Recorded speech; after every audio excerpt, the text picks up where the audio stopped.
जय माताजी मित्रों, मारी चेनल ममतानी रसोईमां तमारुं स्वागत है। आज आपणे बनावीशुं वरसादमां गरमा गरम खावानी मजा पड़े तेवा कुरकुरा भजिया। तो ना बेसन, ना चोखानो लोट, ना रवो, ना मैदो। आज आपणे पौवा अने घऊना लोटमांथी आज क्रिस्पी एवा भजिया बनावीशुं। तो तेना माटे अत्यारे मैं 1 वाटकी पौवा लीधा छे।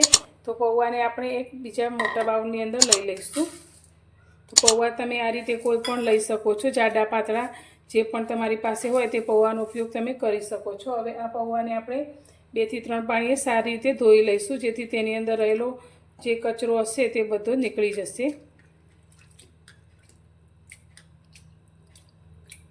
पौवाने मैं सारी रीते धोई लीधा छे। हवे तेनी अंदर अत्यारे मैं दही लीधुं छे। तो 2 થી 3 चमची जेटલું આપણે દહીં ઉમેરીશું। તમે દહીંની જગ્યાએ છાશનો ઉપયોગ પણ કરી શકો છો, અને છાશ ના હોય તો તમે પાણીમાં પણ આ પૌવાને પલાળી શકો છો। तो આપણે થોડા દહીંમાં પલાળીશું તો જે નાસ્તાનો ટેસ્ટ આવશે થોડો સારો આવશે। જરા ખટાશ પડતો હશે તો ખાવાની ખૂબ જ મજા આવશે।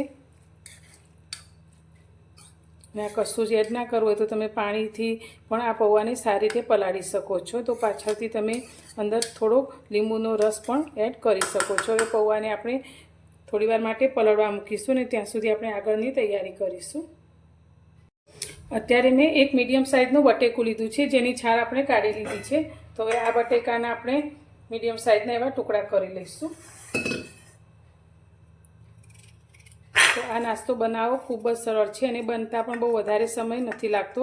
તો તમે આ અમુક સામગ્રીને તૈયાર રાખી હશે તો આ નાસ્તો તમે ખૂબ જ ઝડપથી તૈયાર કરી શકો છો। તો આ રીતે આપણે બધા ટુકડા કરી લઈશું।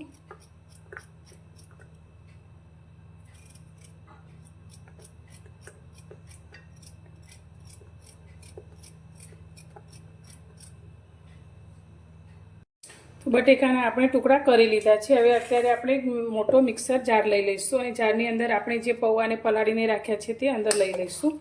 तो पौवा अत्यारे आपणा थोड़ा सॉफ्ट थई गया छे, बहु वधारे सॉफ्ट नथी थता तो पण कंई वांधो नहीं, आपणे आ रीते तेने पीसवाना ज छे।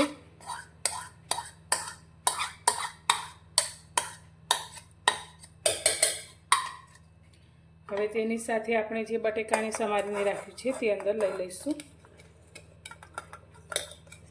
हवे आ नास्तानी अंदर आपणे बेसन, रवो, मैदो के चोखाना लोटनो उपयोग नहीं करता, पण तेनी जग्याए घऊनो लोटनो उपयोग करीए छीए। तो अत्यारे आ घऊनो लोट में थोड़ो करकरो होय एटले के जे भाखरीनो लोट होय तेवो लीधो छे।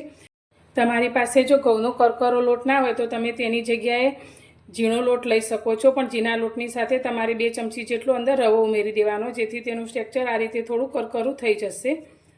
तो हवे तेनी अंदर आपणे थोड़ुं पाणी उमेरीशुं। तो पाणी आपणे बहु वधारे नहीं पण अर्धी वाटकीथी पण थोड़ुं ओछुं तेटલું उमेरी अने तेने सारी रीते पीसी लईशुं।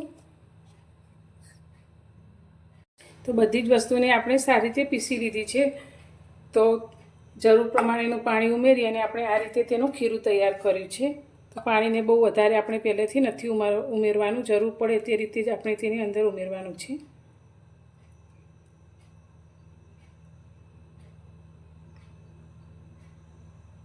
तो खीरा ने आपणे बाउल में काढ्या पछी हवे तेने एक ज डायरेक्शन में 2 मिनिट माटे आपणे आ रीते फेंटीशुं।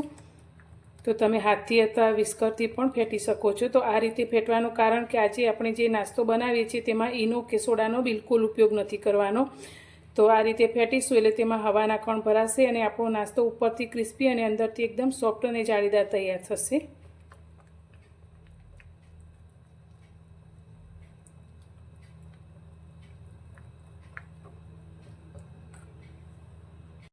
हवे आपणे आ मिश्रणनी अंदर स्वाद प्रमाणे मीठुं एड करीशुं। तो अत्यारे 1 चमची जेटલું આપણે મીઠું લઈશું। તેની સાથે અત્યારે આપણે 1 ચમચી જીરું લીધું છે। તો ખૂબ જ ઓછા મસાલાની સાથે જ આપણે આ નાસ્તો તૈયાર કરીએ છીએ, તો પણ ખાવામાં ખૂબ જ ટેસ્ટી બને છે। અડધી ચમચી આપણે અજમો લીધો છે, જેને હાથથી મસળી અને અંદર એડ કરીશું। હવે તીખાશ માટે અત્યારે મેં લીલા મરચાં લીધા છે, જે 3 થી 4 લીલા મરચાંને આ રીતે ઝીણા કટ કરી લીધા છે। તો આની અંદર આપણે સૂકા લાલ મરચાંનો બિલકુલ ઉપયોગ નથી કરવાનો। તો મરચાં એ પ્રમાણે તમે લઈ શકો છો। તેની સાથે અત્યારે આપણે એક મીડિયમ સાઇઝની ડુંગળીને ઝીણી કટ કરી લીધી છે, તે અંદર લઈ લઈશું। તમે ડુંગળી ના ખાતા હોય તો સ્કીપ કરી શકો છો। ડુંગળીની જગ્યાએ તમે ઝીણી સમારેલી કોબીજ, ગાજર પણ અંદર ઉમેરી શકો છો। સાથે આપણે લીલા ધાણા લીધા છે, તે અંદર ઉમેરીશું। બધી જ વસ્તુને ફરી એકવાર આપણે મિક્સ કરીશું.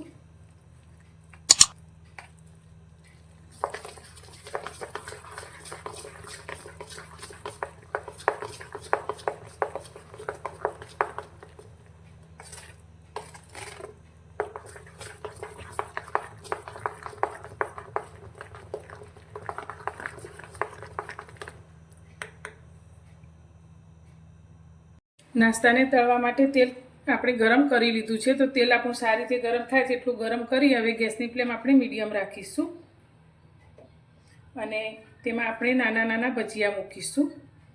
તો બહુ મોટી સાઈઝના નહીં, પણ આ રીતે થોડા નાના હોય તે રીતે જ આપણે અંદર મૂકીશું.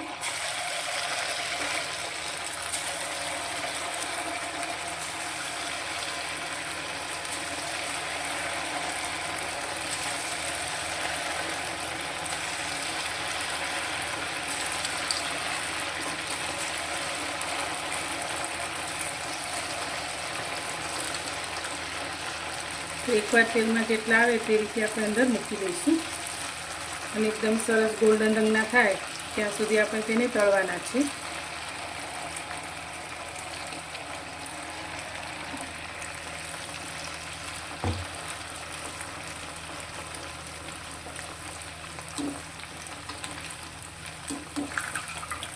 તો તમે જોઈ શકો છો આપણે અંદર ઈનો કે સોડાનો બિલકુલ ઉપયોગ નથી કર્યો, છતાં પણ આપણા આ ભજીયા એકદમ સરસ રીતે ફૂલી ગયા છે. તો તેને આ રીતે આપણે ઉપર નીચે ફેરવતા જઈ અને એકદમ સરસ એવા તળી લઈશું.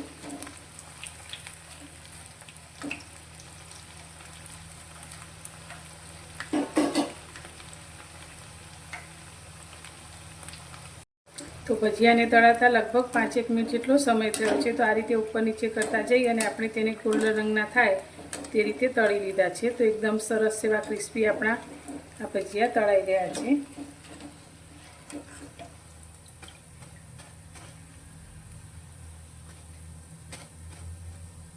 તેને હવે તેલમાંથી આપણે બહાર કાઢી લઈશું અને આ જ રીતે આપણે બીજા પણ અંદર તેલમાં લઈ અને તળીશું.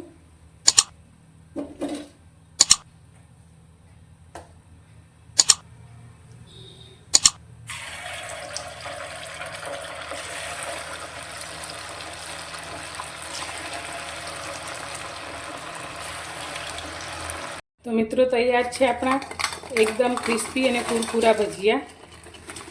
તો ઘઉંના લોટ અને પૌવામાંથી બનાવેલા અને ખાવામાં એટલા ટેસ્ટી કે તમે આને ચા સાથે અથવા તો ચટણી સાથે ખાઈ શકો છો.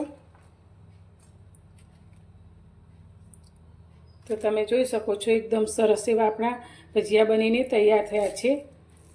તો ઉપરથી ક્રિસ્પી અને અંદરથી જાળીદાર અને સોફ્ટ. તો આ ભજીયાને તમે ટામેટો કેચઅપ અથવા તો ચા સાથે સર્વ કરી શકો છો.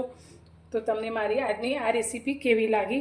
પસંદ આવી હોય તો કોમેન્ટમાં જરૂરથી જણાવજો અને પસંદ આવી હોય તો વિડીયોને લાઇક કરજો, શેર કરજો અને હા, મારી ચેનલ પર નવા છો તો ચેનલને સબસ્ક્રાઈબ કરવાનું બિલકુલ ભૂલતા નહીં. તો ફરી મળીશું એક નવી જ રેસીપી સાથે નવા વિડીયોમાં.